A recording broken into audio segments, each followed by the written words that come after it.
So, you think that money is the root of all evil? Have you ever asked, what is the root of money? Money is a tool of exchange, which can't exist unless there are goods produced and men able to produce them.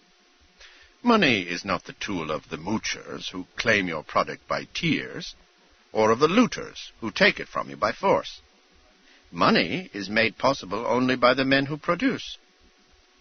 Is this what you consider evil? When you accept money in payment for your effort, you do so only on the conviction that you will exchange it for the product of the effort of others.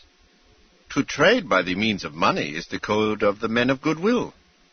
Money rests on the axiom that every man is the owner of his mind and his effort.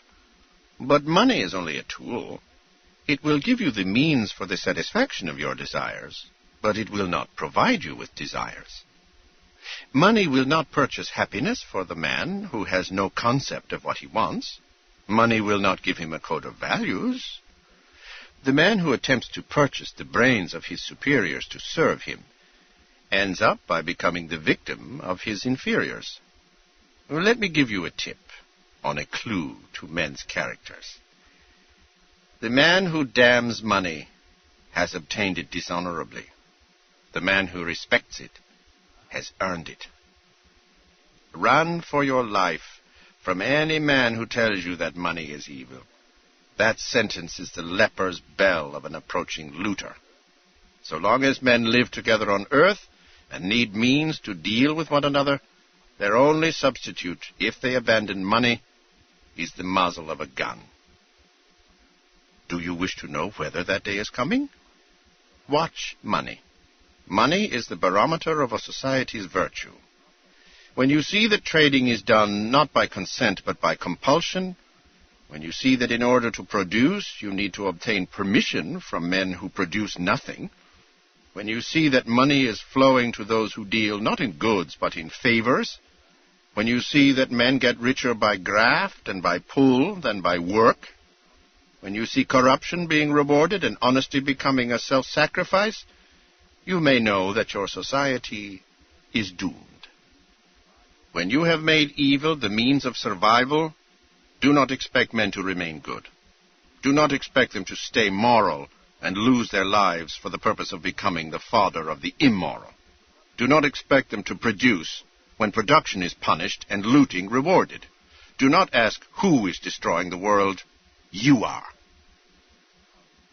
If you ask me to name the proudest distinction of Americans, I would choose the fact that they were the people who created the phrase, to make money. No other language or nation had ever used these words before. Men had always thought of wealth as a static quantity, to be seized, begged, inherited, shared, looted, or obtained as a favor. Americans were the first to understand that wealth has to be created. The words to make money hold the essence of human morality.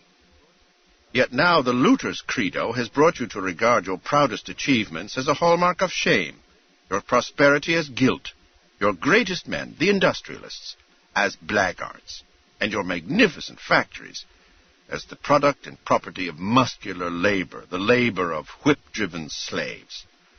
The rotter who simpers when he sees no difference between the power of the dollar and the power of the whip ought to learn the difference on his own hide. Until and unless you discover that money is the root of all good, you ask for your own destruction. When money ceases to be the tool by which men deal with one another, then men become the tools of men. Blood, whips, and guns. Or dollars. Take your choice. There is no other. And your time is running out.